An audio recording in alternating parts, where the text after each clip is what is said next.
This is a Fatal 4 podcast. It's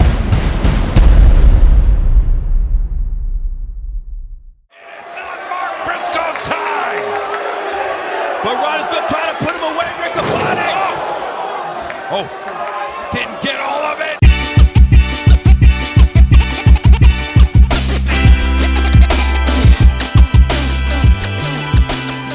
Welcome to Didn't Get All of It. I'm Paul Griffin, and today on the show, the main event for All In is set. But will that be overshadowed by whatever Tony Khan and Shane McMahon are up to? Plus, SummerSlam is this Saturday, and we're running down the card and all the build that's gone into it. But first, joining me on the podcast is Cody. I am ready to talk about Summerfest.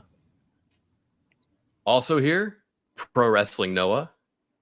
Okay, so Cody Rhodes' top 5 video games. Legend of Zelda: Ocarina of Time makes sense. We've already discussed that. Metal Gear Solid, Halo Combat Evolved. Those are like pretty based, but like pretty, like mild, like the usual taste. But Red Dead Redemption 2 and Ghost of Tsushima, those are recent. Cody Rhodes seems like a capital G gamer, and I think that's what this list reveals. I still haven't played Ghost of Tsushima, but I have played Red Dead 2, and it rules. So I think that's an accurate list. Though he left off Final Fantasy 8. That's true. Well, maybe that was number 6. Yeah, definitely above Final Fantasy 7. I liked it more. That's crazy. But it doesn't have a remake respect yet, that so. stance. That's true. We can have a whole discussion about that on another podcast someday. Not here tonight is B-Rob. He's out. But interesting turn of events. I did some digging in an old storage closet and I found a guest host. You may know him from NoCeilingsNBA.com, where he's talking all things basketball. And if you think that it's weird that I got a basketball guy to host a wrestling podcast, it's my understanding that this guy also spent years of his life hosting a wrestling podcast. He used to be wrestling, and now he wants to be known as basketball. I respect both. It's Maxwell Baumbach. What's up? I'm not rusty at all. It's like I never left a wrestling podcast. I'm ready to go. How is everybody? I miss you guys.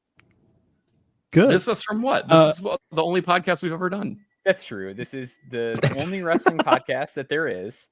No podcast came before it, not even ones where they talked about Deer Hunter 2014. My daughter is making an appearance on the show. Hey, Morgan, how are you? Are you good? Now she's being shy and it's just like when B-Rob's here. Yeah. So it's good. I'm excited to be talking wrestling again. I've been getting back into the flow. AEW has restored the feeling for me lately. I like it. It's weird watching WWE shows where everyone's over. Like I don't know what's happened since I stopped podcasting about wrestling. It's a whole new world. Okay, Wrestling I'm glad, got Maxwell, good that you said. I'm glad you said a wrestling podcast, and you understand that this is a wrestling podcast. I was really worried that Paul might have tricked you and told you the name of the show was "Didn't Get Ball of It." Yeah. We'd be talking about basketball, but yeah, I do a lot of talking about basketball now. Go to NoCeilingsNBA.com, where I'm rating about basketball every week during the season and bi-weekly during the off season, and I'm podcasting over there. And it's a good time. It's like real sicko stuff. It's NBA draft coverage. And I'm the sleepers guy. So I'm deep in the weeds doing, I guess what would be the equivalent to like watching indie wrestling in the basketball world, like trying to find guys that are under the radar that could be something later on. So that's kind of my niche. So if you really love basketball in the NBA draft, definitely go over there.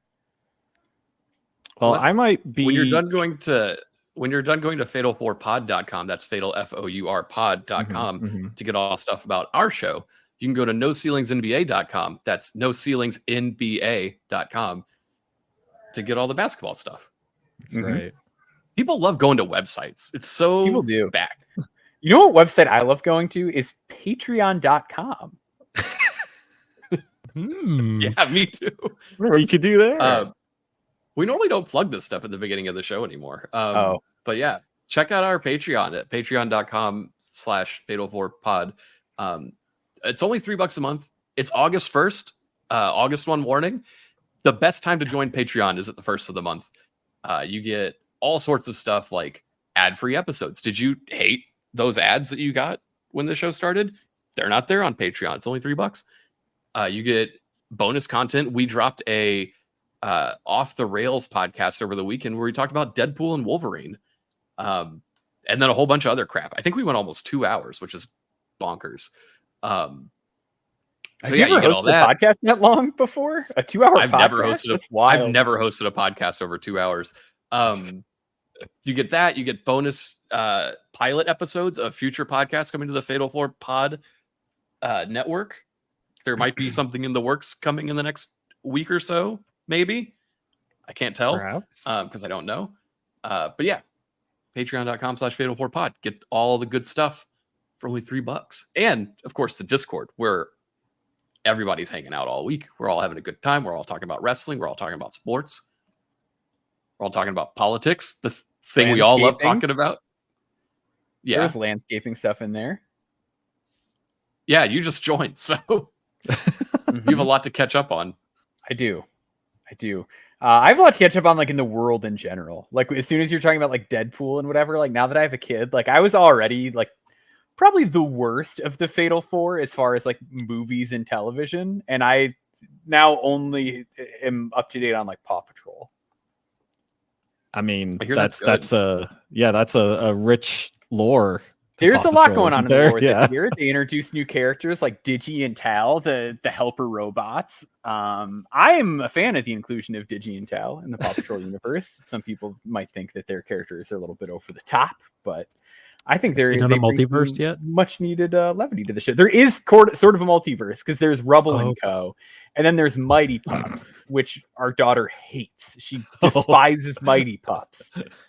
We do not watch the Mighty Pups. And there's also Aqua Pups, which those episodes are weird, but our kid likes them. That's what about like her only TV show that she's really into. What about the movie big event in your household? She likes there was one movie that was Mighty Pups. You haven't seen that one. Whichever one is on Netflix currently, we watched the other day. And she likes it a lot. She likes the bits where Mayor Humdinger's hat comes off. That's a big laugh.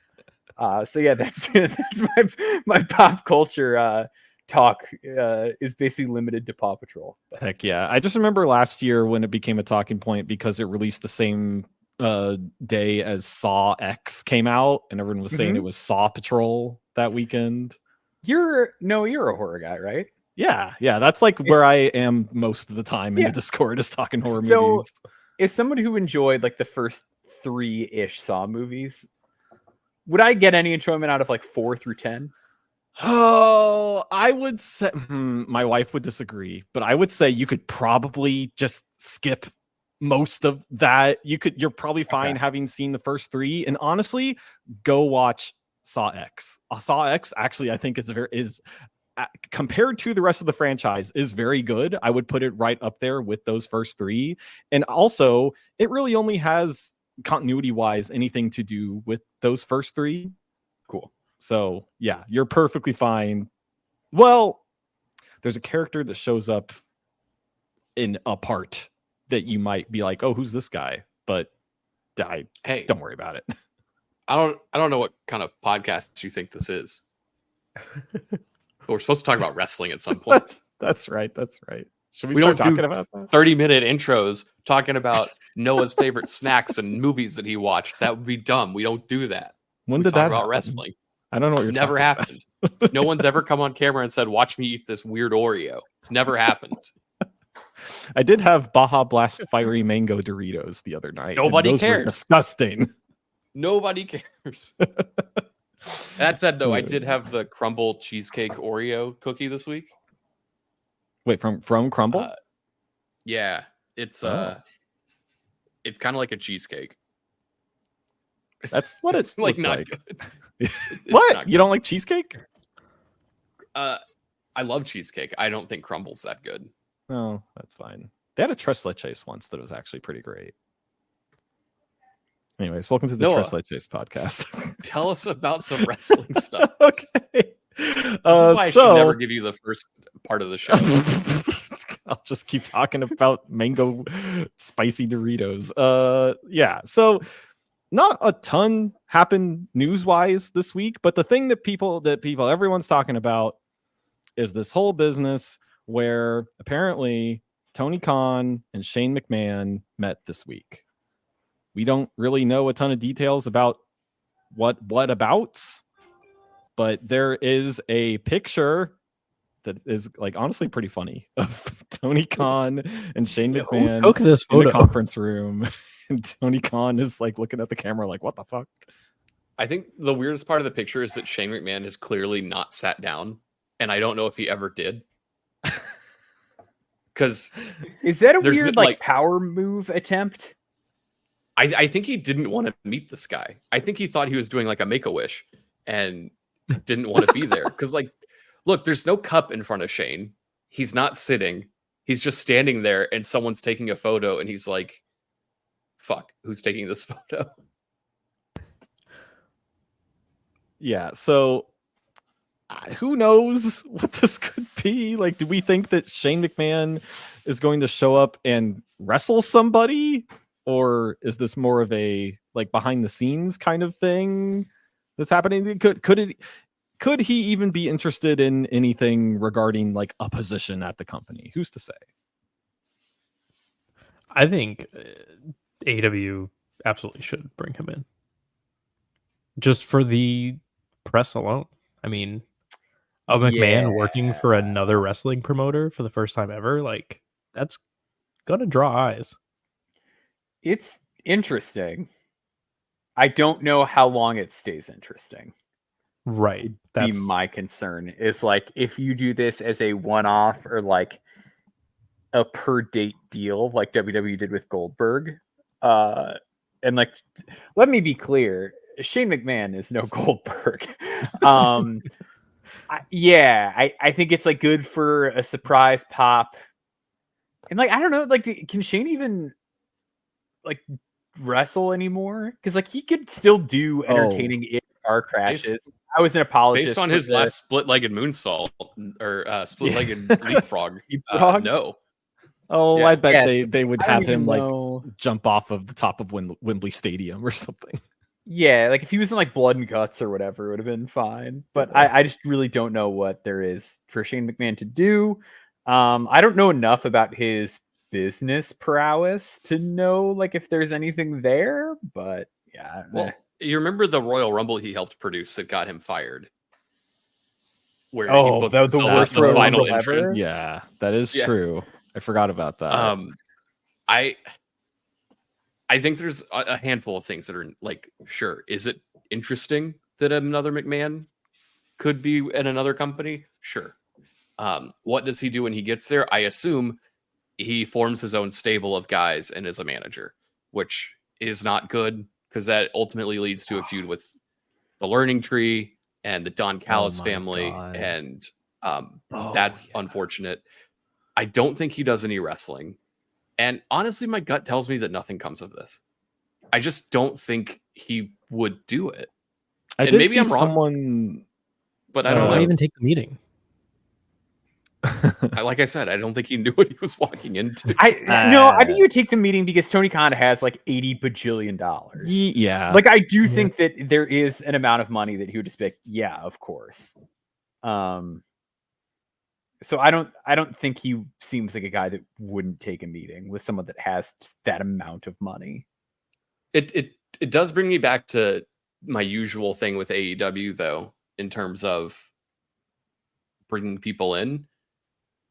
What does he bring to the company? And I don't think it's anything. And I could say that about almost anybody they could sign at this point because they just have so many people that are being underutilized. And do you bring him in as a EVP? Do you need another one of those? Like, do you bring him in as MJF's manager? Does he need a manager? Like, No. There's all these things that I could see him doing, and none of them well, I sound mean, appealing. you could throw him into a hot angle with Christian because But you if said the there's angle would something be hot. but if there's something that Shane McMahon has, it's a father. Yeah, but he's And alive. boy, does he have a unfortunately. father. But then, But, like, like- is Shane McMahon the babyface fighting on behalf of his dad? His federally investigated dad? Like, I don't know. Like, 'cause, like I've seen that brought up. I don't know. I just really don't see a way that beyond like 2 appearances, this could be interesting. And I know the last time Shane McMahon came back, it did seem like there was some general interest I picked up from like people in my life that hadn't watched wrestling in a long time. And we're like, oh, Shane McMahon's back or whatever. But that was in 2016. Like when he did the Undertaker match or whatever, that was the last time I remember there being any level of excitement for him. And I don't buy it. And I also think that if you were to be like, well, he could help take fans from WWE, I don't buy that at all. Like, we'll talk about it later with CM Punk, but like that fan base is so far turned over that I don't even think like most of their audience knows or cares about Shane McMahon. Like, I unless it is a very short-term thing, I couldn't be. I just interested. I don't know what it does. Deal. Yeah. I think there's value in him, like as an authority figure in WWE, if they want to do something there, but I just don't know what he brings to the table. And I still personally would rather just not even. I would like to depart from McMahon Association as much as possible. If I were same, WWE. like that's the other thing is like when it comes down to it, I don't like having a McMahon on TV because it makes me think of Vince and all of that, and we really don't need it. That all just feels icky these days. What do you mean it's not fair? Of course it's fair. I mean, for all we know, Shane didn't do anything. So but like, why? Even then, they all knew their dad was a fucking creep. Let's be real. You know, people around you are being weird if they're being weird. That might not know the extent of what he was up to, but like, there's a reason that he hasn't spent, the holidays with his grandchildren for the last several years. It's not because their schedules didn't line up. Yeah, and that stuff like that kind of happened with Stephanie too, right? Like she really distanced herself from the company during certain parts. I could be She showed up at Mania this year. I could be wrong, but wasn't like Declan McMahon, Shane's son, like sort of defending-ish Vince to a point? Oh yeah. So there were big. Yes, I was going to say if there is anybody that like might not be very anti-Vince, it could be Shane. Which, like, for that alone, it's just like I don't know. It's a little icky for me. I just don't need him there. Like, they got a good thing going. You don't need a McMahon in wrestling anymore. You know where Shane McMahon should go? The NWA. What does he do there? He could wrestle like EC3 or the guy that Damian Sandow manages. Or can the NWA afford something big for him to jump off of? They could afford cocaine. That's still the funniest unforced error that I can remember in wrestling in a long time.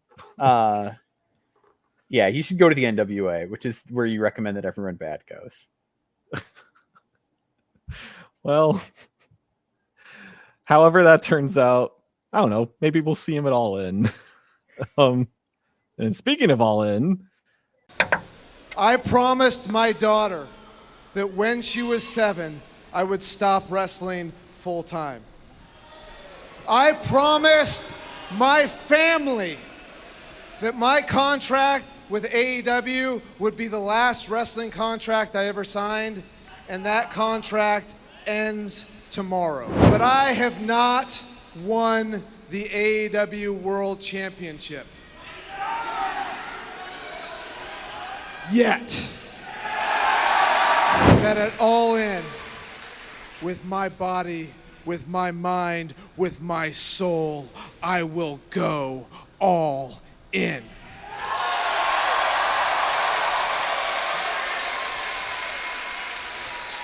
And to ensure that I keep that.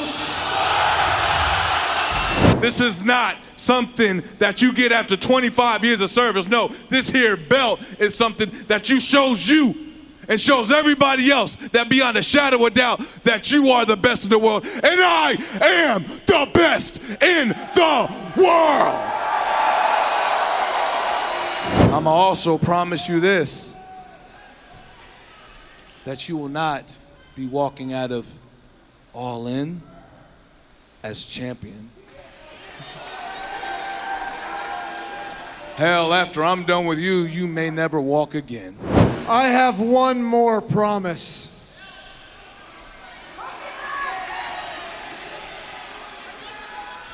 I promise if I don't win the AEW World Championship, I will never wrestle again. Oh, wow. What the hell? What? Your title versus my career at All In. So there's a lot to unpack there. There's, I think, like, kind of where this starts is that Danielson's contract running out at the end of the month, leading into this. It's right, yeah, it's up now, which is kind of leading into this, like, you know, he's kind of getting towards the end of his career. He promised his daughter that he would, you know, end it when she turned 7. He said, and you know, he's kind of on the clock as far as how much longer he's going to be able to actually perform in the ring. But he wants that AEW World Championship because he hasn't got it yet. And he said he would. What do we think of him versus Swerve at All In? I think this is really cool. I don't know how we got here because a lot of the stuff that was chopped out of this excellent promo. This is probably the best promo on TV this week. If you want to go check it out, go pull up their YouTube. They posted the whole thing. But of all the big angle promos that ran across TV, this is the best one. I don't know how Bryan earned this shot. I don't think it matters. I don't think it matters. He won the Owen Hart. What are you talking about? Oh, I guess he did do that. Yeah. Because I was going to say that during the promo, Swerve lists off all these losses that Bryan's eaten lately. And I'm like, oh, yeah, he hasn't earned this. But yeah, winning the Owen is fine. Okay, so he earned it that way. But he does seem like kind of... He's felt like kind of a loser in his AEW run. Because he has just been... He's been being fucking Bryan Danielson. He's been going in there, giving killer matches, putting people over, and not drawing attention to himself. And I think it's an interesting play that he is now allegedly not under contract. I don't know how much I believe that. But even if that's true, I think he's good for his word. So he's getting a title shot at their biggest event, but also Swerve is like in a good spot. Like, I wouldn't take the belt off Swerve right now. It seems like something you wouldn't want to do, but also if Bryan's career's on the line, I think he should win it. Yeah, and I'd feel good about it too, just because I feel like, I don't know. Taking the belt off of Swerve would feel bad, but also I kind of want Danielson to at least hold it for a hot sec before he, you know, dips out of competition. It's also not the last time Swerve will be champion. I know AEW has not done a great job historically of maintaining momentum for people, but I do think Swerve has reached a certain level, both in terms of audience adoration, but also just his ability to perform, that I think he will be fine if he loses the belt. In a dream world, like, the timeline is different and Bryan doesn't have to like win the belt now, but Swerve is a guy that I think you can go back to. And I think with how confident and poised and just polished he was throughout this entire promo, like, his ability to speak and control the crowd, I think, is second to none. I love how aggressive and violent his offense looks. Like, I think Swerve is like firmly etched into that picture in the way that a guy like Hangman was, where even though they've done some weird stuff with Hangman, but Hangman is always over to the point that, like, if you needed to throw the belt on him in a pinch, you could. And I think that's where Swerve has gotten himself. I feel like Hangman discussion, you could do a whole fucking case study about how poorly done Hangman's been. But yeah, I ultimately think for the lineage of the belt too, I think it's good for Bryan Danielson to hold it. Yes. But yeah, I would also agree. I think Bryan, like, has kind of been a loser in AEW. Like, they brought him in and they put him in the title picture and they had him lose a bunch and they kind of just made him feel like a guy. And to me, I always felt, and I'm sure like the ratings would bear out that this is misguided, but like, I always felt like he was a more sustainable star than CM Punk, even if he's not like a bigger merch mover or a needle mover at first. I think there's just like a sustainability to him that CM Punk doesn't have, because he doesn't get injured all the time, because he's much better in the ring, because he can have a good match with a wider variety of opponents. Like I just think they really kind of slotted him in as firmly not the guy when they had him not win the title out of the gate. And yeah, I think the Rovert, I think on Twitter, has like nailed this. The booking of Blackpool Combat Club is like a bizarre tweener group, is a big whiff. Like it doesn't allow you to move merch. It doesn't allow people to get momentum. It doesn't allow you to get excited or angry at these people. Like they just sort of float around and are whatever they're needed to be. And Bryan in particular is like too good of a wrestler to have in that sort of a role. So yeah, I think the move is to put the belt on Bryan. I think Swerve will be fine. And I think you do a Montreal screw job in reverse if Bryan doesn't want to win and make Swerve hold him to the mat. Swerve just refuses to kick out, so he's Swerve. Yeah, Swerve like he takes like a suplex, and like he takes a German suplex and he just like clasps onto Bryan's hands and doesn't let him let go while he keeps his shoulders on the mat. How many times do you think Bryan will pretend to have a like career-ending concussion in that match? I love it. Every time he does that, it makes me so happy. I love nothing more than Bryan Danielson like pretending that his brain is bleeding out of his nose. You know that's a him thing, and I wish someone pull him aside and say stop doing that. But you can just tell he's like he's gonna do it next week with Jeff Jarrett. Like anytime he can do it, he's like, I'm gonna do that. He just likes tricking people too much. I think that's just part of his core. He loves to remember lie. In Houston, the Houston show we went to, Paul, when he pretended that his leg was stuck between the ring and the ramp for like 20 minutes. I was told at the time that was a work, and I don't fucking believe it still. I truly believe that he got his foot stuck and there was a problem. He's that good of a worker. And then they came back later and said, let's tell him it was a work. I think something actually happened there. For so long. If we were all they have not brought that fucking ramp back. Like it wasn't an accident. Or it was an accident, but it wasn't an accident that they didn't bring that ramp back. Like they don't do that shit. I think we got ourselves our next engagement tweet. What's your biggest wrestling conspiracy theory? Oh, that's a good one. You got to use Jesse Ventura for the picture too. Yes. Okay. Yes. Yeah. If anyone follows us on Fatal 4 Pod, we've unfortunately succumbed to the engagement bait posts economy that I forget what account I saw today, but I saw one today and I got so mad. I'm like, this content sucks so much. We should copy it. So if you see any dumb things come across your timeline with our branding, please engage with us. We would love for you to partake in conversation. Yeah, but I think Bryan. I was just gonna say, I think Bryan does win the title here, but I think he drops it in his retirement match at Wrestle Dream.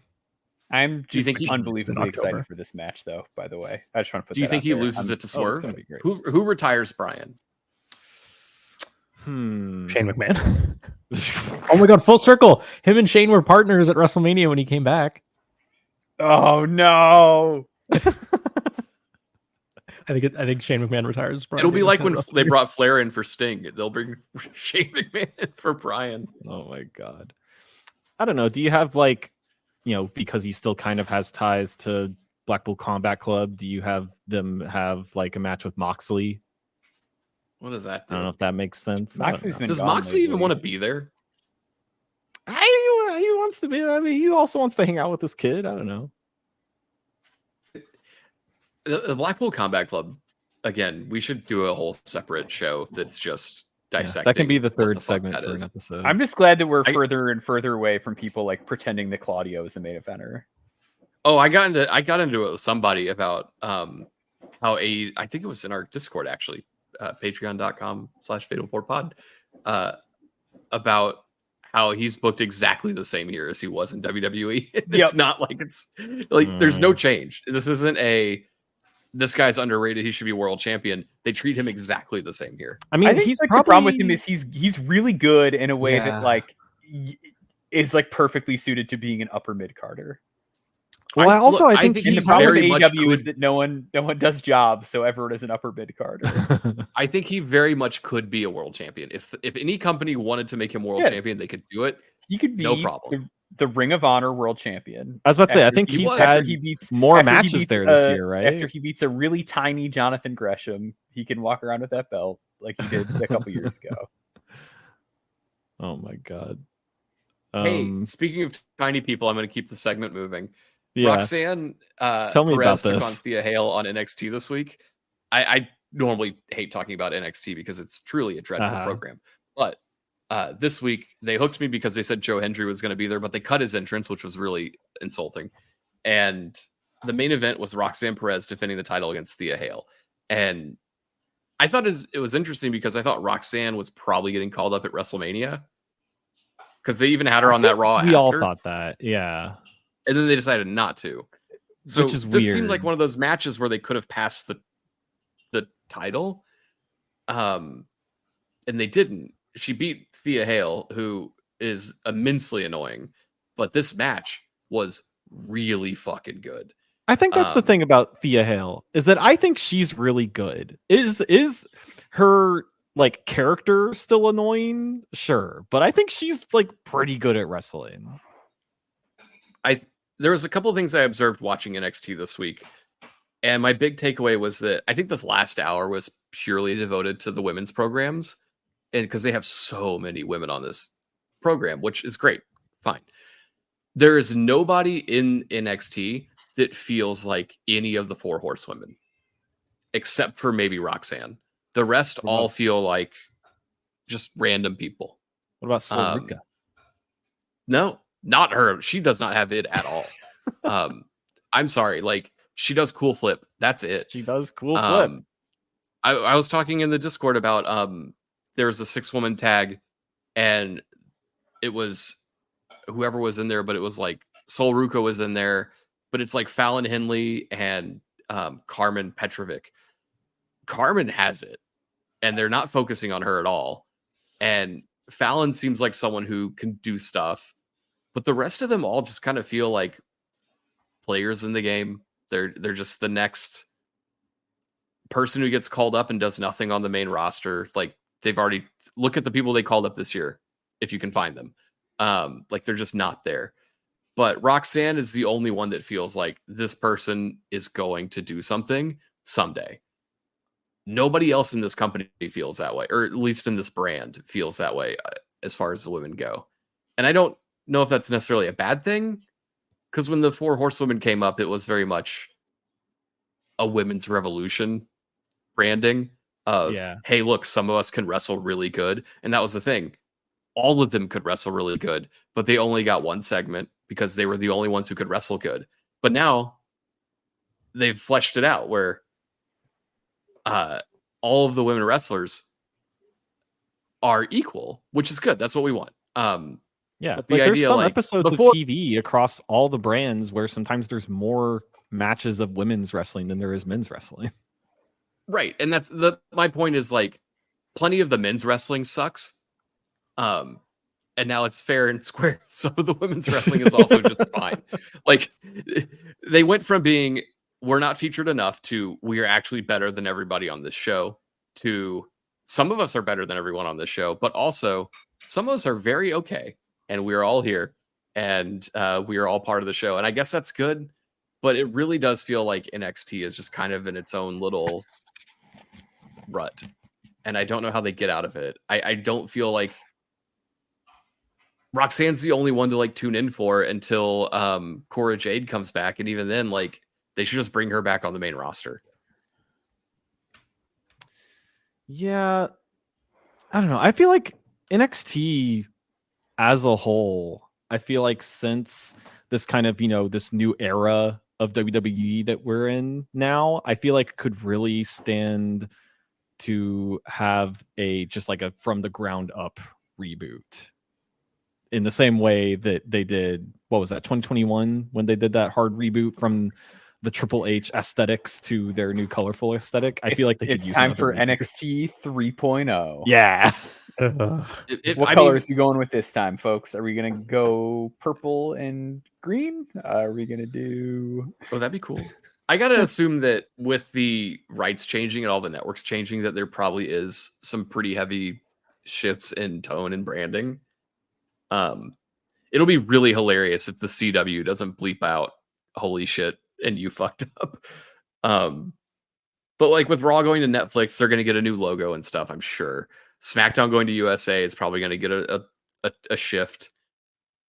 And CW getting the show, like the content they already make is very CW oriented. But I don't know.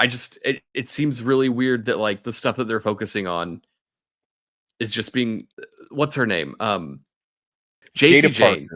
Oh. JC Jane has been like stuck in this fucking company since Mandy left. And she's been good. She's been ready to go. Is she? I don't like watch this promotion enough, but like I've never seen her and been like, that's somebody that they need on the main roster. Like, what if she gets pulled up? What separates her from like the Casey Catanzaro level of success? Personality. Casey Catanzaro doesn't have it. But I don't know about that. That's not true. They do a dance when they come out. Yeah. She's got a little smoke gun. Party. My thought was to pair her with Carmella and do a teacher mentor sort of thing. And they could do a tag, like the women's tag division sucks. They really need stuff. And I think JC and Carmella would be perfect together. They need tag teams. Like that's the thing that bugs me the most about the women's division is that like, we used to have like the Iconics and now we just have like person in person. Like there's no like actual. We used to have Hope, Jobs, teams, Cash, and the Iconics. Thanks, Obama. Yeah, that's what I'm getting at. Yeah. Since we're talking about NXT, I am dying to know Maxwell's take on Joe Hendry. I think he is good. I think he's sorry, our daughter's a little feisty at the moment. She does not love She really does not believe in Joe Hendry. She's anti Joe Hendry. I think he's fine. Like I think he's like a fine in-ring guy, but I think the character stuff is like undeniably great. Like he's very clearly clicked with this audience. He's extremely over, and I think TNA. This is the one Hendry take I wanted to get off. Extreme loser mentality to like not put the belt on Joe Hendry. Like I know he's gonna be gone, but loser behavior to be like, oh well, but we know Moose is never gonna get signed anywhere, so let's keep the belt on him. Like, well, we know Dolph Ziggler won't leave, so we'll keep the belt on him. Like the people that they choose to strap up are why TNA is where it is now. And at least if you put the belt on Joe Hendry, you can be like, Joe Hendry won the belt before he went there. And not like, hey, Moose has the title 12 years after he peaked in Ring of Honor. Dolph Ziggler has the belt 11 years after he peaked in WWE. Like, loser behavior. Absolutely horrible. That's why the company's in the damn shape it's in. It's because of bullshit like that. So I'm glad you brought this up. Not totally, because we normally do a short show. This is going to be a long one. I can already tell. Sorry. Yeah. But my big Joe Hendry take has been that TNA has absolutely fumbled the bag with this guy immensely. Like, yeah, they should. The amount of times that TNA should have gone out of business has far and away exceeded anybody's expectations. But I didn't know who Joe Hendry was until like 2 months ago. But I do remember around WrestleMania, everyone's like, this Joe Hendry fellow is really interesting. And then when I did my tape study and learning of who the fuck Joe Hendry was, he's been doing this shit for years. Yeah. And none of it ever popped off. Angle. I know, and it was good. And that was 5 years ago. But like the guy's he's a fine wrestler. He's only going to get better. The character work, like Maxwell said, is undeniable. The fact that this guy got viral at WrestleMania as a TNA talent and they still haven't done shit with him. They never promote him. They didn't promote him until this week, until WWE said, hey, this guy's got it. Let's run with it. TNA's like, they don't talk about him at all. It's like he's not even part of their program. It's truly embarrassing that they have this guy. He was their digital media champion for like a year. I don't know who has that title now. How are you the digital media champion and you're not taking over social? Doesn't make any fucking sense. It's truly an embarrassing feat that how much TNA has failed this guy. And the fact that like all these TNA talents that WWE is using, which is literally just him and the Rascals, like the people they want to keep. They're like, oh, I love TNA. I love TNA. Come on, man. You don't have to like, you don't got to say that stuff.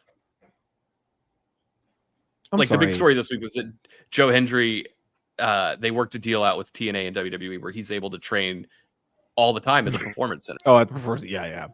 This is like approved contract tampering. I was going to say, it's going to be so funny when they're like, WWE and TNA just worked out a deal where his contract is actually with WWE, and they pay him a downside guarantee and then additional money based on how many dates he works for WWE. And he no longer appears on Impact shows. And this is part of the working agreement that they've come to. I cannot wait. I absolutely cannot fucking wait for, is it early February, for that Royal Rumble pop when Joe Hendry appears? Yes. Oh my God. It's going to blow the non-existent roof off of that baseball field. That pop's cannot gonna be wait. wild. Also, they're really testing his overness by feuding him with Gallus of all people. Yeah, that's weird. And also, I'm sorry. Did you say that TNA has a championship called the Digital Media Championship? Mm-hmm. They sure do. That's right. Joe Hendry was the longest reigning digital media champion. Oh, and because it's a very trendy title with a name like the Digital Media Champion, it's also trendy in that much like it's a very 2016 belt, and it's an intergender title, baby. It's an intergender title. Oh, it is? I had no idea. Mm-hmm. Yeah, Jordan Grace had it at one point. Wow. Logan Paul wouldn't want to win that one. Yeesh. Well, maybe we can talk a little bit more about that after. I was going to say, do we want to take a break or do we want to talk? Maxwell, I know you mentioned Gable Wyatt stuff. Do we want to talk about that now or are we going to take a break first? It's up to you guys. Let's take a break because the Wyatt family is screaming in the background. And then we'll come back. We'll talk. That. Bedtime's always a little rough around here. In our house, having an open floor plan is not helping. Every house has an open floor plan now. When we come back, we are going to talk SummerSlam. There's so much stuff to talk about Summerslam. We've gone so long already. So we're just going to keep going and join us after the break where we talk SummerSlam and the Gable Wyatt program.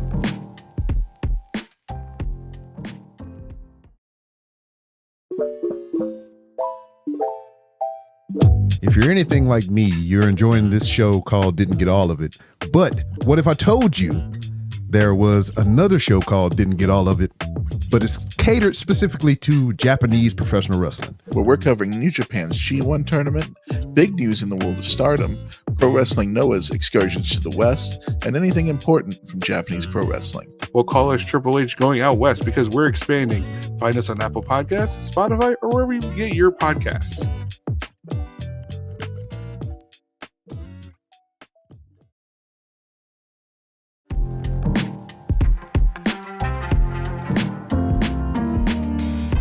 And we're back. Folks, believe it or not, we actually do take breaks. It's not like we're recording and we say, let's go to break. All right, we're back. That doesn't happen. Some of us go to the bathroom. Some of us make drinks. Some people talk about eating cheese. All of these things take place during the break, and you'll never know because they are real breaks.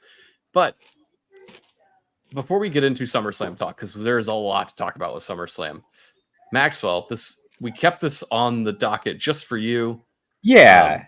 Because we weren't going to talk about Chad Gable and the Wyatt Six this week. Mm-hmm. But there's plenty to talk about because I watched Raw this week. They did some stuff and I'm mad about it. So I'm glad you're here that we can talk about it. What are your thoughts on this whole debacle? Okay. So to backtrack a little bit, I was very much enjoying the Chad Gable Otis story. I thought it was really good. And I thought the crowd was really into it. And I loved when they did the tease where it was like, oh, is Otis going to turn on him? Maybe a little bit. Oh, he's just walking away. Like they had the crowd. And then the Wyatt Six debuts, which I am still Chikara brained to the point that I'm like, there's a new stable with lore that like I'm willing to give more of a pass to that than I think I should. But then like they take out Chad Gable, who's a heel, and I guess that makes them spooky baby faces, which I guess could be fine.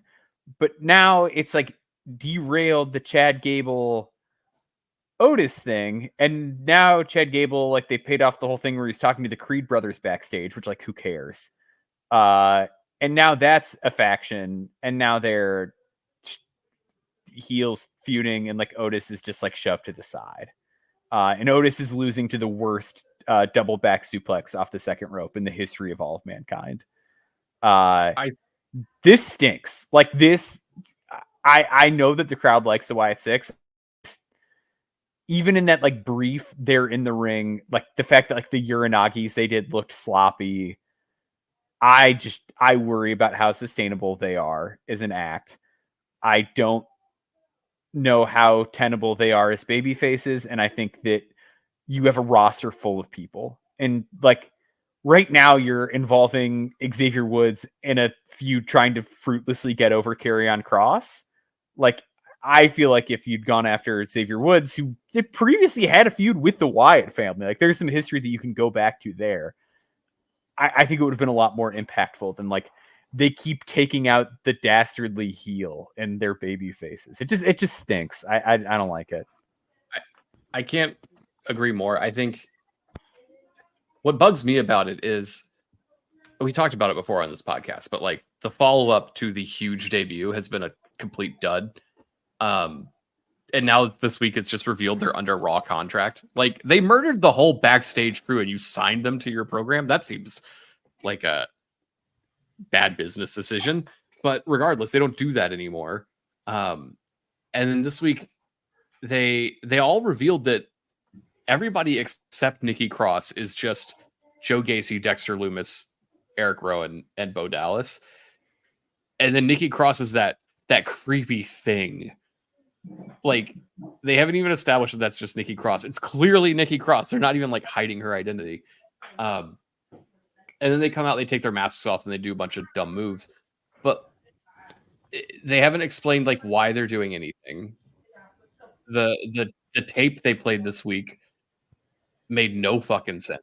Like it's just more. It was also weird to do that after like we saw them in the ring. I don't know. It was because that aired after, right? Am I recalling that correctly? Yeah. They just played it again. They just played it later and said, "Yeah, he's mad." Yeah, bizarre. If Alexa Bliss comes back and gets put in this group, I'm gonna do crime. Like I don't think Alexa Bliss is doing wrestling anymore. I think she is. She's training. She's posted on her Instagram like in the last 2 or 3 weeks of her doing like backflips and shit in the ring. I don't think she's training to make a Royal Rumble appearance, and that's it. Yeah, I hope if she think does, she's coming back. her body holds up. Me too. I think she's great. I hope she comes back. Not to this though. But yeah, it's truly bad. This stinks. I agree with everything you guys are saying. And the worst part is that it's just been so dragged out. Like they debuted like 2 months ago? There was such a hot angle with the Alpha Academy, and it's gone now because it's when do the lights turn off? Like anytime Chad Gable's out there, it's when can we get to the spooky stuff? And like they established like Maxine slapped him this week and she was really great. I still think she should have turned on Otis. That would have been much more interesting. But the whole angle is just like flat. I don't know. It bums me out. The whole thing kind of stinks. But we are getting a 6-person tag on Raw this week. Maybe they'll pivot to something else after that. People tell me that it's the Wyatts attacking people who have besmirched their families. So it's like they're going after Gable. They had a sign behind Dakota Kai this week. So she might be a target. And Dakota Kai is going to be like a tremendous baby face. So like, I don't know why you would hinder her with this program. I just don't know what you do here, but I don't like it. Maybe they'll do some sort of hard reset after SummerSlam, which we can talk about for the rest of the show, actually, because there's a lot of stuff happening on SummerSlam. It's this Saturday, and I think we should just jump right into it. Damian Priest defending the world championship against Gunther in a program that got way more over than any of us anticipated. Yeah, they've done a really good job with this, I think. It's such a simple, like, cut and dry pro wrestling, like EWR drop down menu selection for a feud, but it fucking works. There's a reason it's that way. It Just doesn't two even guys have a lot out of there history. beating each other up. They're just angry at each other. I like what they did this week on Raw with Gunther taking on Finn Balor, a first time ever match, which is kind of crazy. And then after the match, Damian Priest showed up and just like beat the fuck out of Gunther. Like, I think this program's done wonders for Priest, who kind of came in as, I mean, go listen to our shows a month ago. We're like, this guy's getting killed at SummerSlam. They wouldn't even book this match at SummerSlam because why would they? And now we're like, this might be the best match on SummerSlam. It's been a surprising program for sure. And I think coming out of it, Gunther's going to be world champion. Damian Priest is going to be a hot baby face. And it's just a win all around. Yeah, this feud rocks. I feel like this is something the Priest needed to like really establish him, because like he won the belt and it just didn't feel like they had the right programs lined up for him. And this is like it's a double elevation. Like, I know Gunther obviously had like an incredible reign as Intercontinental Champion. The crowd was ready to buy him as the main eventer, like blah, blah, blah. Like, I get it. I really do feel like both of them are coming up better for this. Yeah, I think there's that. And then the whole thing with like Damian Priest was kind of eking out wins over like genuine world champions prior to this. But now he's in there with someone who, for all intents and purposes, has been a mid-carder this whole time. They're both kind of mid-carders, but they're both elevating each other. This feels like the most important thing on the show. But everything that Priest has done has also been like subtly babyface, despite the fact that he's in a heel stable. And the moment they turn on him, the crowd is going to take his side in a second. And this is just going to work so well. And I don't know what you do with Gunther after this. I assume he gets into a program with like Rollins or Punk, or I don't even know if you'd go with Punk. CM Punk would like disintegrate if he wrestled. Yeah. Yeah, I think so too. I don't know what you do with Gunther after this. I think there's the expectation of a long title reign, but I don't think we should do those. I kind of think he should almost lose it quickly, but not to someone that rolls through him. Like, it needs to be a flash pin, only to just get away from that. Like, this guy's going to be champion for 2 years.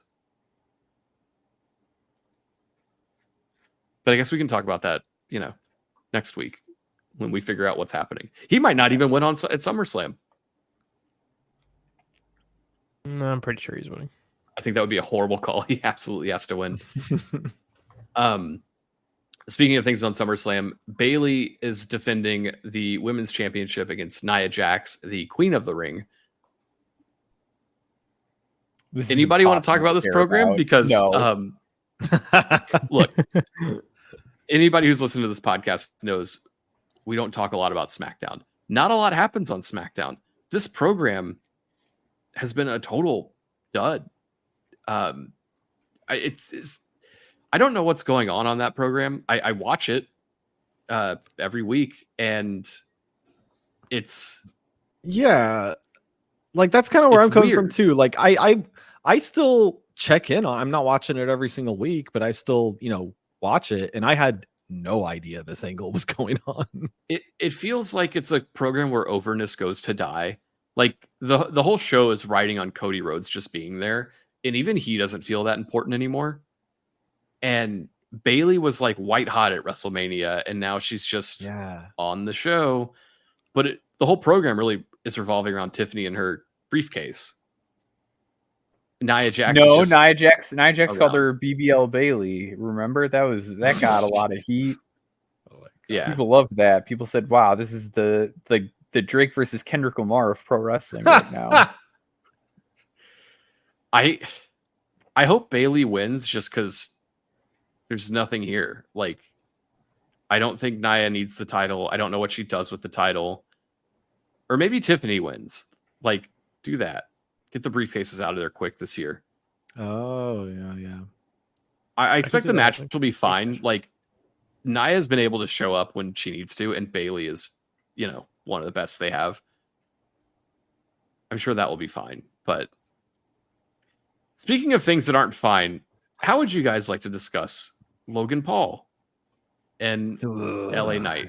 I never want to discuss Logan Paul. I feel like this opens up a larger discussion of Logan Paul's antics today, which he allegedly got a call from HR for.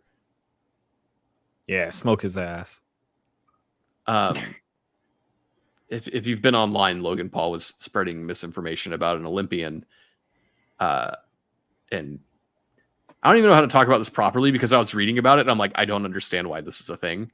But people are making it a thing. Just more. And I feel like it's fine if you don't understand something to say, I'm not going to comment on it. And I think a lot of people would have made less of a butthead of themselves today if they had taken that same path. Imagine somebody shutting the fuck up. It doesn't happen. It's just more culture war bullshit and people saying things without thinking about it. And Logan Paul's like, oopsie, I spread misinformation on accident, just like everybody else here. It's like, no, dude, you don't have to do that.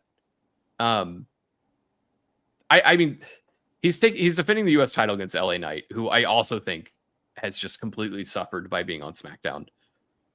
Because he was was like a really hot act, like not even he was like the most over guy they had for months, and then he got fed to challenged Roman. He challenged Roman. That Rumble 4-way, I think, was just kind of like the end of it. Yeah, it's been a tough. See, I still watch wrestling. I knew what the Royal Rumble title match was. I think now's the time to change the title. One, because Logan Paul is a popular act, but his offline antics that have been terminally online are probably detrimental at this point. I think he needs to take a break. Bring him back at the Rumble, but take him off for a minute. So this is where I will kind of earnestly ask I haven't been paying as close of attention as I used to question. Is there something that people can point to him still moving a needle at this point? I don't think so.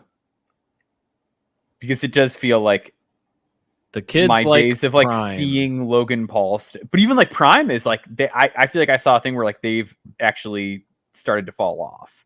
Really? Their sales are down. Yeah, if I'm not mistaken. If you want to talk about energy drinks, Maxwell and I got you. Yeah, I feel like I remember reading something like the Prime market share dropped kind of quickly. So I just don't know how much juice is left to be squeezed there, especially when the rest of the product is as hot as it is. I feel like you got everything out of Logan Paul that you were going to get by this point already.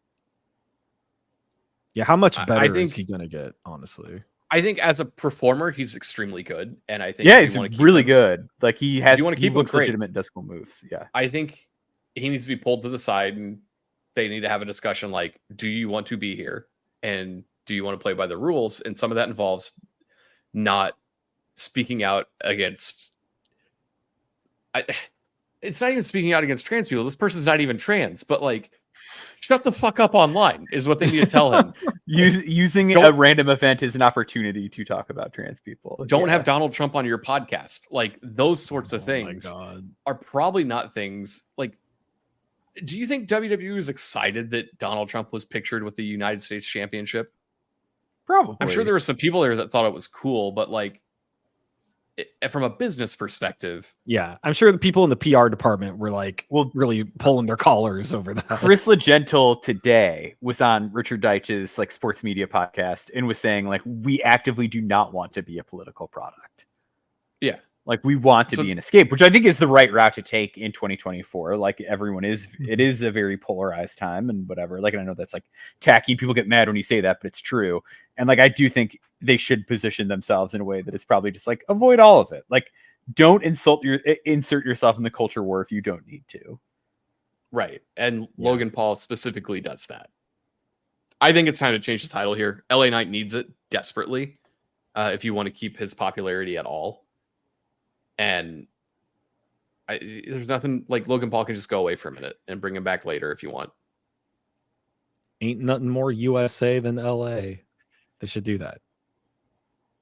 I mean, they do get the Olympics next time. That's true. Um, It's the perfect time. So some other stuff on SmackDown. I was going to pull audio for this, and this was really tough to even find audio for. Cody Rhodes is defending the world champion or the WWE championship against Solo Sikoa. And I watched SmackDown this week, and after the main event of, I think, Bayley and Michin against Nia Jackson, Tiffany, maybe? Sure. They had a Solo Sikoa promo that aired, and I wanted to pull audio from that. They didn't even post it on their YouTube because they know it fucking sucks. So there's no audio to play here. The story here is that the Bloodline B team has taken out Cody Rhodes' friends, which is just Kevin Owens and Randy Orton. And Solo Sikoa says Roman Reigns not coming back, and if he's got a problem with that, he knows where to find me. So the big hint is that Roman Reigns is coming back at SummerSlam, which is cool. Cody Rhodes needs a friend. Who else but Roman to do the I respect you for beating me kind of angle thing, yeah. Or and then Roman like can Bayley win the Rumble and and get Becky the belt did back. when Damage Control. All right, you're off the show.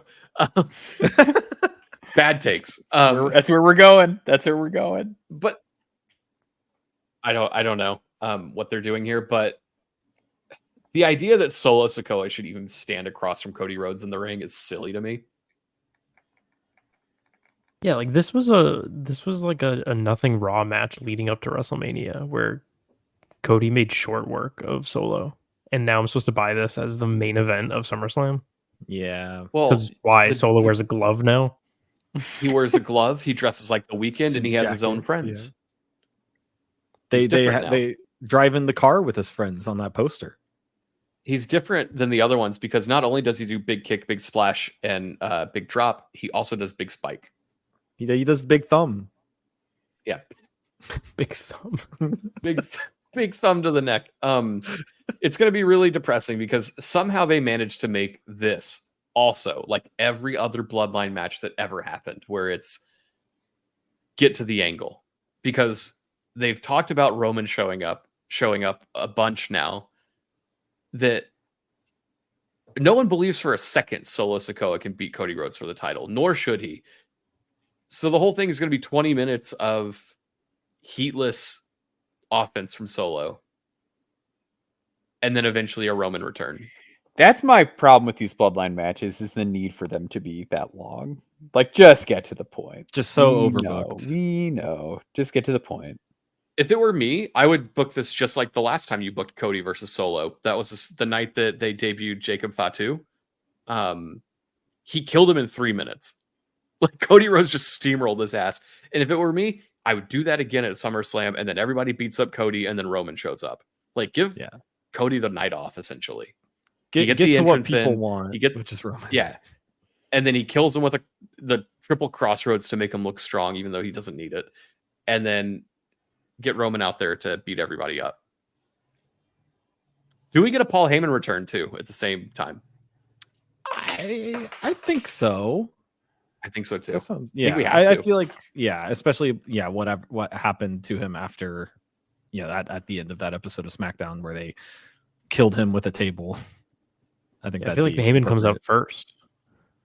Yeah.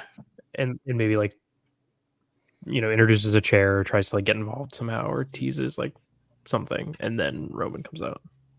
I hate that it's just going to be 20 minutes until we're like, all right, now stuff is happening. Unfortunately, there's really nothing else to talk about from this program. I get the story they're telling, but it ain't clicking because this Bloodline 2.0 thing is just staying to hit. Yeah, definitely missing a lot of what they had in the previous iteration, which we also had issues with. Too. Yeah, it was bad too. Like, instead of doing like a hard Roman, refresh, it's just kind of the same, but worse. I'm interested to see, like, is babyface Roman going to have his stupid like Sephiroth boss theme, or is he going to be, or is it back to banner? I mean, it shouldn't be that, but it Michael Cole yells, different. "It's the big dog!" Yeah, is the big dog back? And he's off his leash. I don't know. So these are the matches we're not excited. Well, with the exception of Damian Priest and Gunther, these are the matches we're not excited about for SummerSlam. It sounds like. But let's take another break, and we'll talk about the rest of SummerSlam right after this.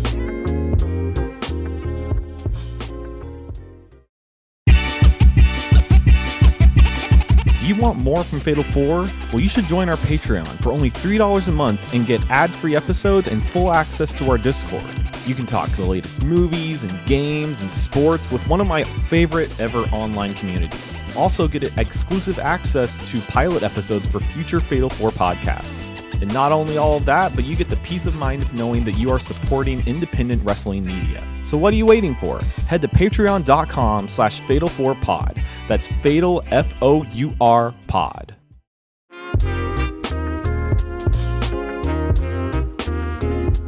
And we're back, folks, and we are going to talk about what, in my opinion, are the 3 best matches happening this weekend at SummerSlam. First, let's talk about the Women's World Heavyweight Championship situation. Liv Morgan is defending against Rhea Ripley, the latest in the Liv Morgan Revenge Tour. Will she succeed? Yeah. You think Liv wins? I think Liv retains, yeah. I think I think all of SummerSlam is big angles. And I think the Judgment Day breakup is part of that. And I think Rhea and Damian are kind of off on their own babyface world after this. Because I think they really telegraphed Dominic turning on Rhea. The interesting twist will be if Liv turns on Dominic at the same time. What about Finn, though? Because Finn also seems like he's, kind of in Liv's bag. I think Liv, Finn, and JD are like a group after this. And maybe Dominic. I don't know. Well, that's the thing is I don't know what happens with him. Maybe he sticks around with her a little longer. But I think the telegraph turn is really there.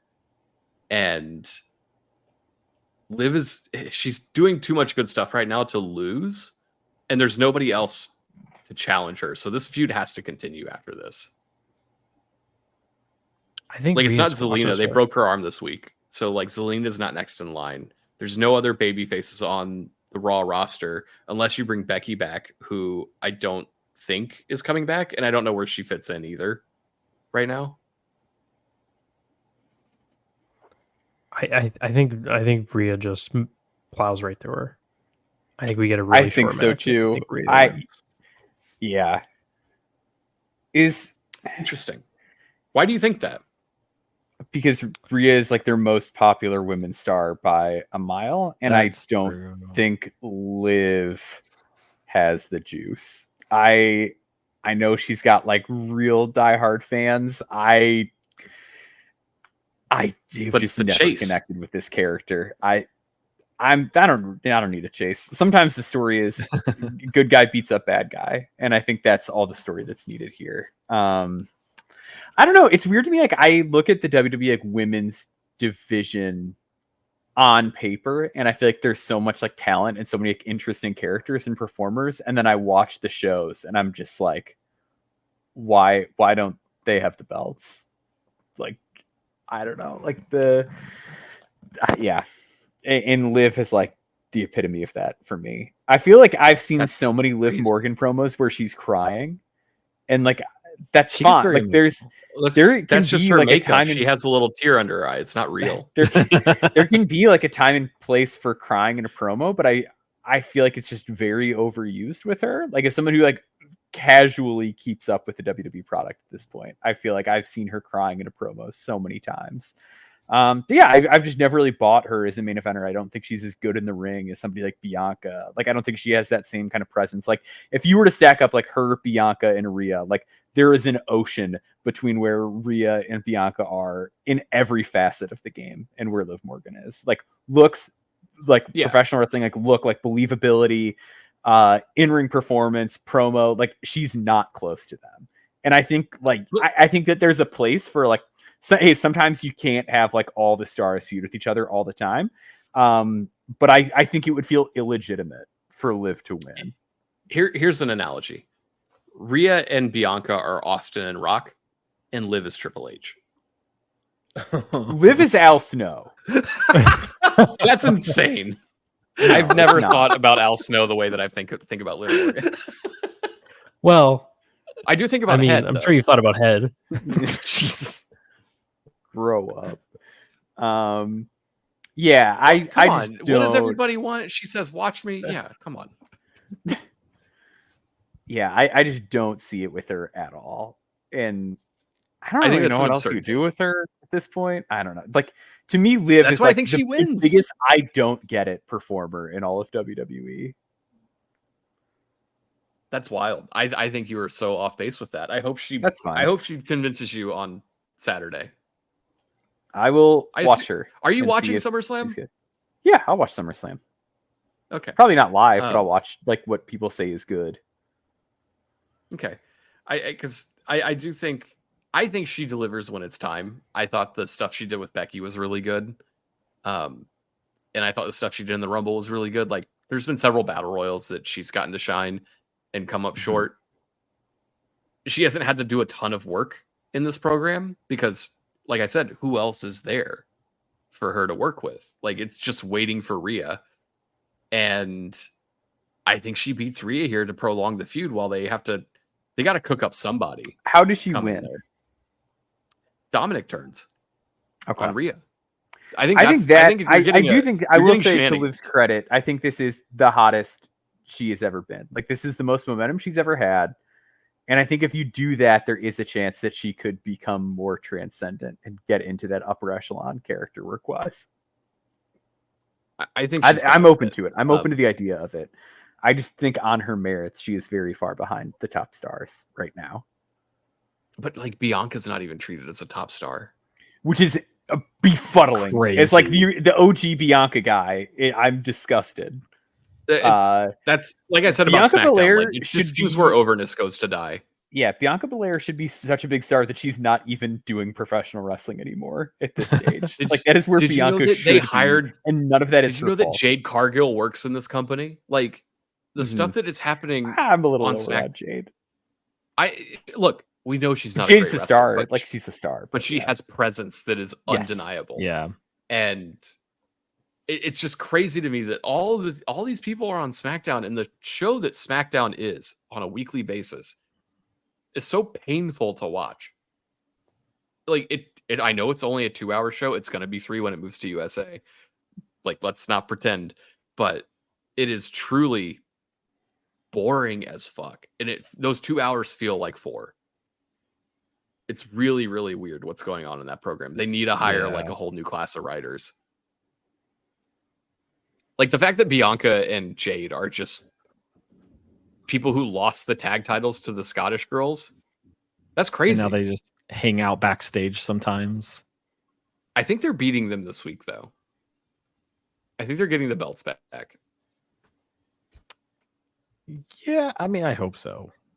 Just give You them- got to start give them building something Bianca to back do. up for Rhea at Mania. Yeah. Like, Rhea and Bianca needs to be the Mania match. But then what? Like, but then what's Jade doing? Live.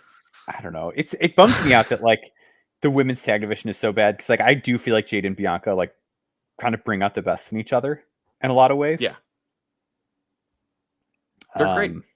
Yeah, they're a really good pairing.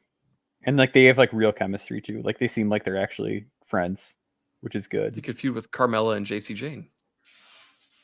Mm-hmm. Yeah. Non-existent tag If team. they ever Carmella wants to come Carmella back JC and- Chain tag team that everyone's just clamoring for. Look, I fantasy book on this show now. It's fine. I like it. I like it. I cooked up a really good Maxine turns on Otis angle, and they fucking shit on it. So, Well, speaking of cooking, let's see. What do you cook up for this one, Paul? Sami Zayn defending his Intercontinental Championship against Braun Breaker. I think we give the title to Braun here. I think I so. think he has to win this one. Mm-hmm. I don't want him to, but I think he lost the last one. He has to win this one. Otherwise, he's Yeah, or cooked. else. Yeah. I also really enjoyed his like video package promo on Raw this week. I did too. Yeah, where he was just like I was underestimating you last time because like I don't know, you're just like some guy who's going to be a comedian soon and like will just like forget about this business. But this time I'm going to take you seriously and I'm going to kill you. See, that's the kind of promo you cut for a match you're about to win. Because if he goes in and loses after all that, that's bad.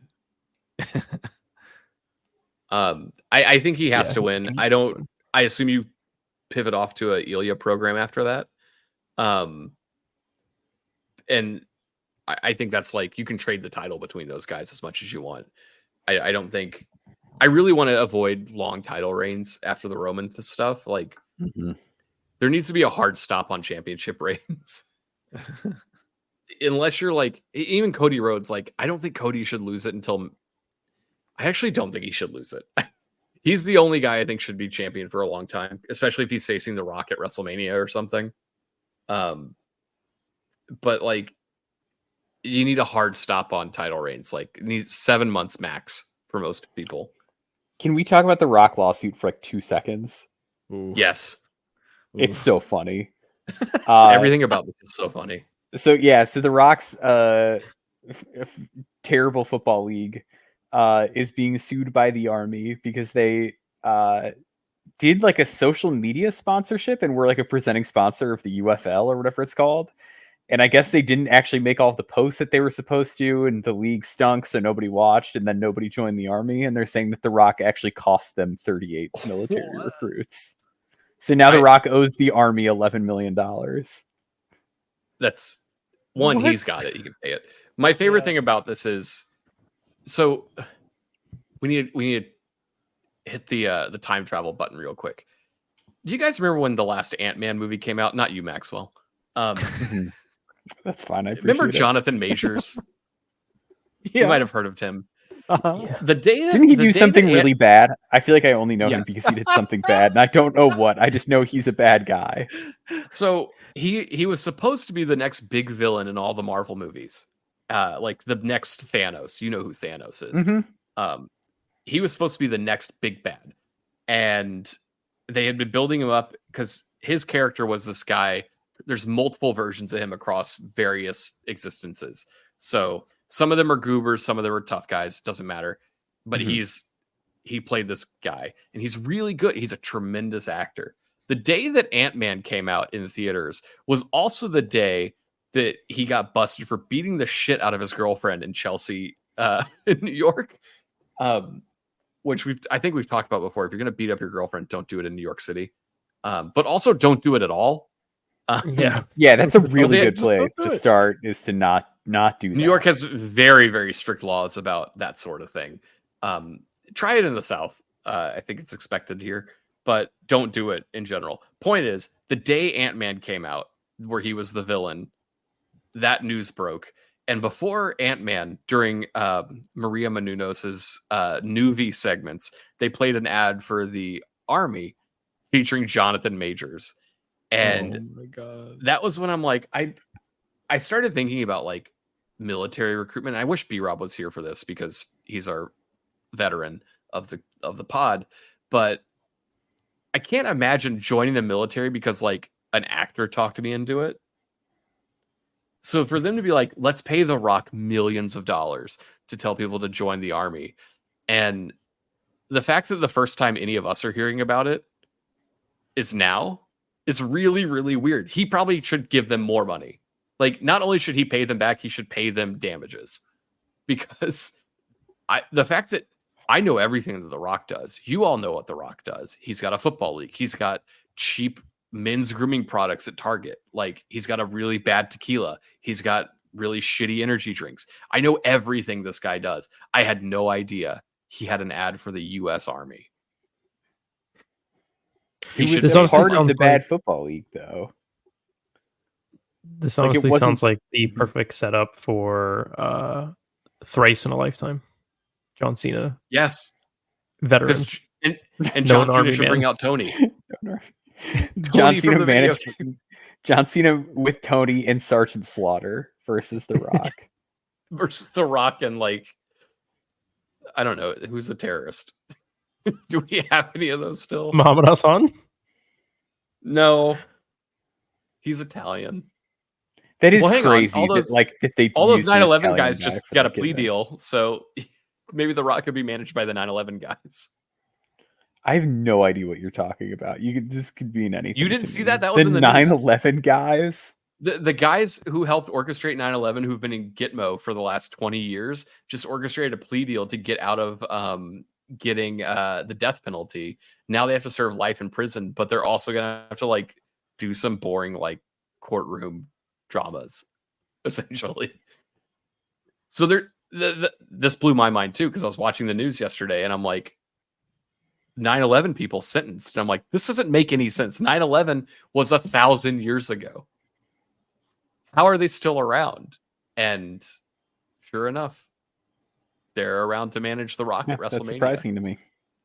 The Rock and the 9/11 guys versus John Cena and Sergeant Slaughter.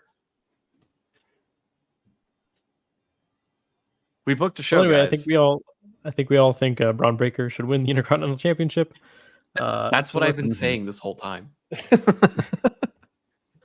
So let's talk about the match of SummerSlam, in my humble opinion. CM Punk versus Drew McIntyre with special guest referee Seth freaking Rollins. Does this deliver? I fucking hope so. CM like Punk a lot's gonna happen. He was really bad at the Rumble. Yeah. All right, this is like a really hot take, and people are gonna get mad about this. If you go back and look at the Royal Rumble from 2002, where Mr. Perfect comes back, he was better in that match than CM Punk was in the 2024 Rumble. Mr. Perfect was really good. Mr. Perfect was also not alive for a whole lot longer after that. I just don't think CM Punk has it physically. Like, I think he can have a good match here or there, but like he's just injured all the time. Like I would be so hesitant to put him over anybody. I just don't think he's cut out for this era of WWE. Like, this is a very like catchphrase heavy, like give the people what they want, make it quick and snappy kind of era. And I just don't think he is what they are anymore. I think the WWE audience is like, it just kind of passed him by. I don't fully buy into that piece. Though if you watch this week's promo, everything you said is completely accurate. This was a really weird week for that promo. Hey, you know what? We can play that promo.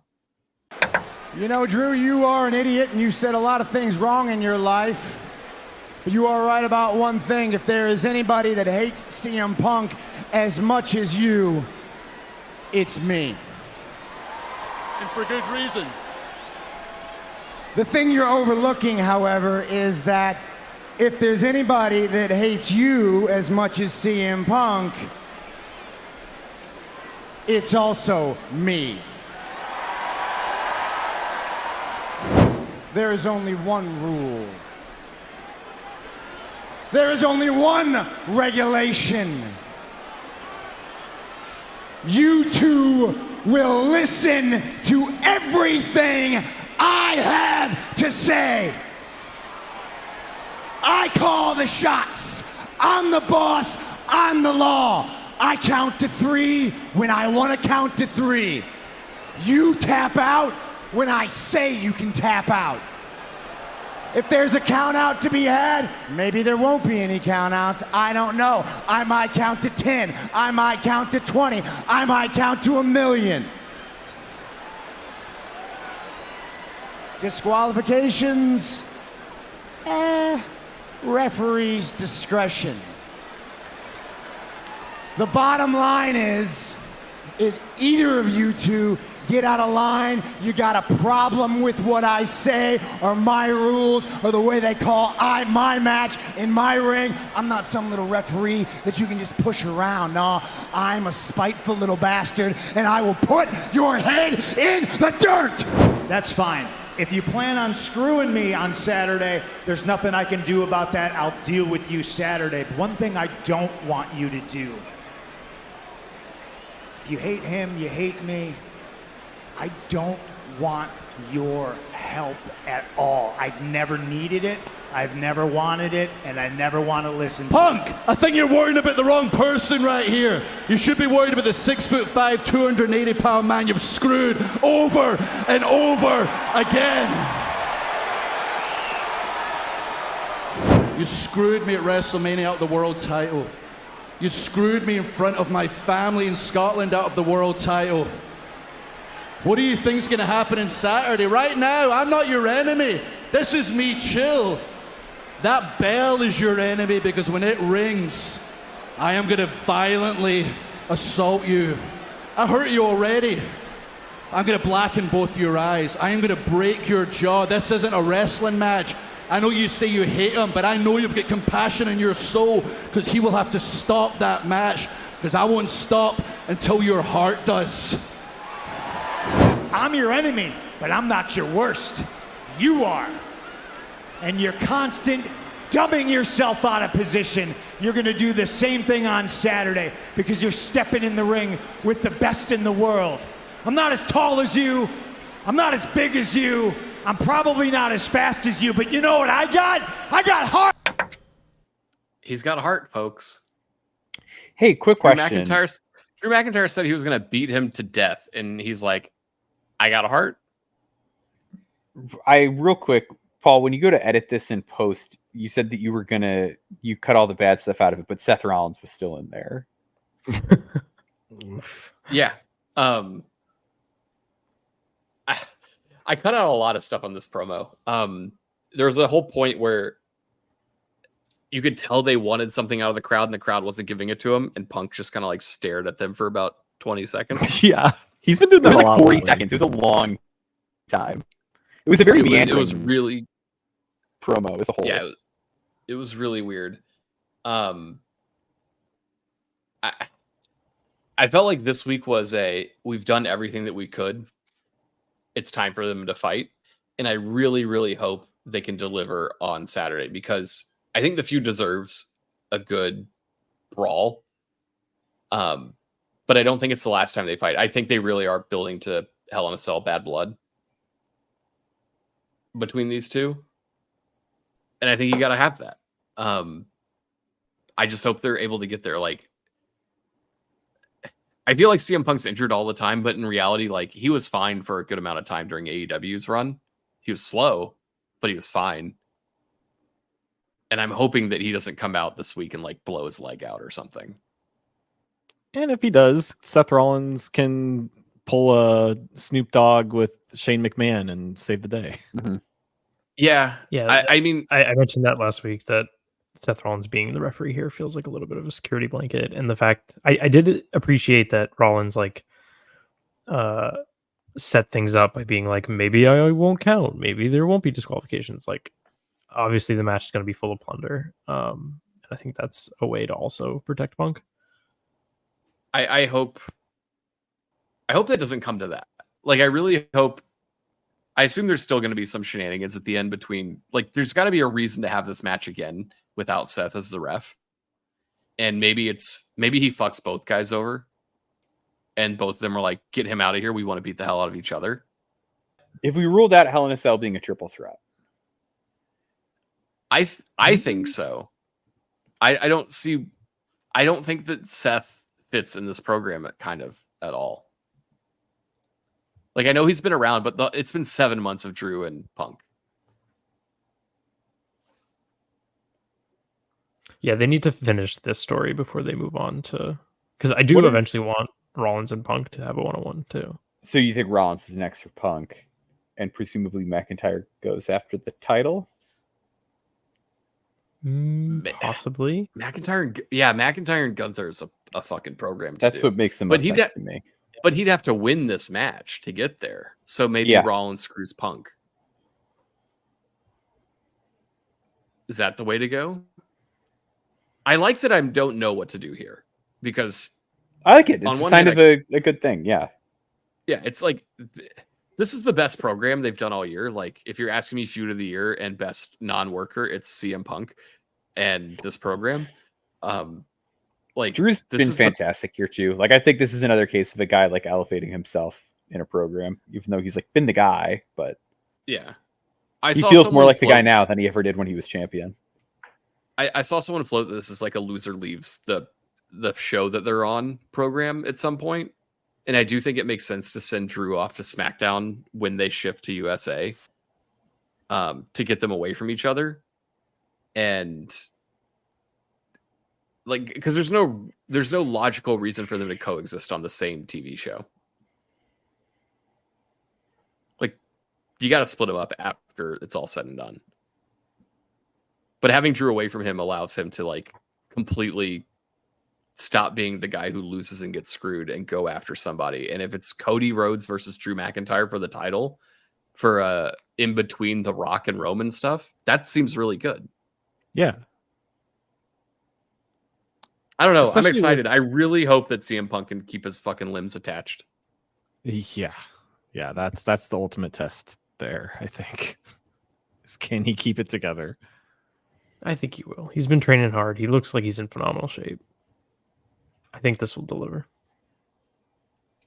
I do think he's smart to rework his contract where it's like, hey, if I can't wrestle, I'm happy to go to NXT and tell people how to wrestle. I think that's smart on his part, but I would also hope that he can still wrestle because I think he still wants to, and I think he's got more to give. He's like so mentally there still in the ring. Like the structure and like layouts of his matches have never stopped being good. Yeah. His match with Samoa Joe at All In was still great.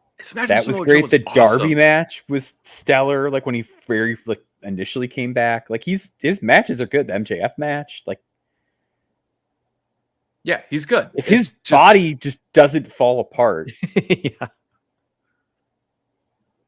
I think we got some good time here still. It's I don't know. I'm hoping for the best because this should close the show, right? Or did we say last week? Did I say last week that I think it should open the show? You said open because Roman Reigns is probably going to close the show. Yeah. It's got to be open or close. It can't be in the middle. Maybe you get it out of the way early. So if Punk does get hurt, you have the rest of the show to make up for it.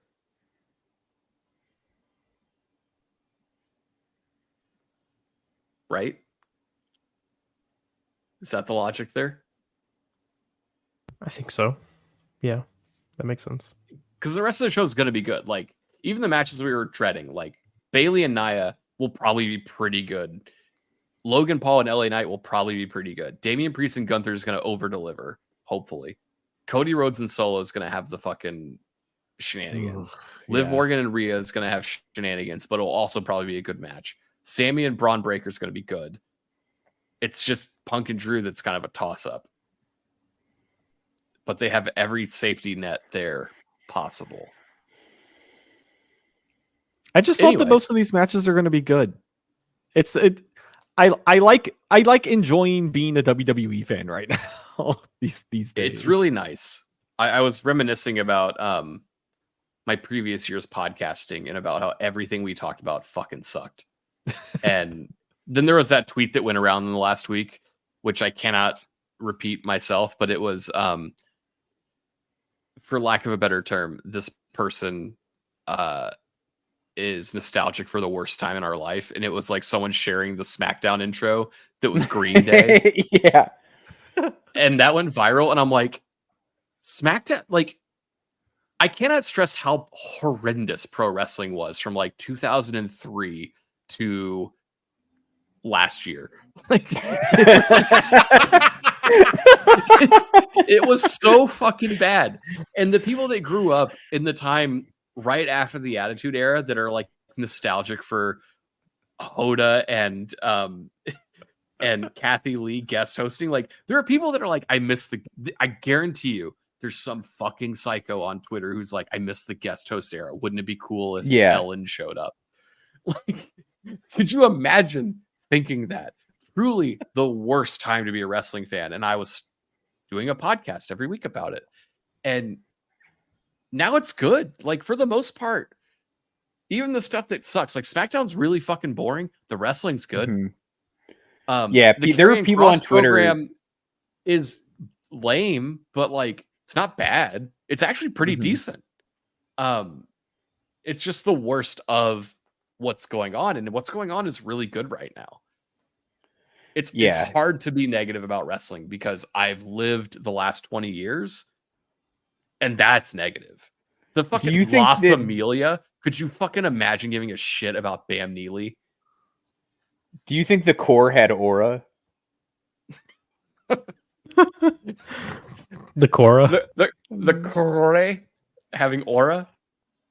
He had the fucking 2 R's and an E. Come on. Michael McGillicuddy and David Otunga as tag team champions. What a time to be alive. Truly horrible times in wrestling. And it's all really good right now. Even like we complained about AEW being like all over the place. Stuff that hits really fucking hits. The stuff that's It's bad crazy. at WWE is still pretty good. But I was gonna say the thing with WWE is like they've gotten back to figuring out that like the people in the mid card just like need to have like some sort of character and hook, and not just like they're the shining stars of Puerto Rico. like I guarantee you, there's just someone who give misses everybody a tagline era was death. It was so bad. It was so bad, and I'm unbelievably glad that we were past it. Yeah, it's a good time to be a wrestling fan. I'm looking forward to SummerSlam. If you want to hear us talk about SummerSlam, it sounds like we will be doing a post show. So catch us in your podcast feeds Sunday morning. We'll be talking about SummerSlam. I'll be there. I think Noah's going to be there. I'm sure B-Rob wants to talk about it. Cody, you want to go? Yeah. Biggest party this summer. How could I miss it? Maxwell, you want to watch SummerSlam live and do a podcast? I have to do a basketball podcast that night. He wants to be basketball now, folks. Guys, we didn't get all of it this week. We sure got a lot of it, though.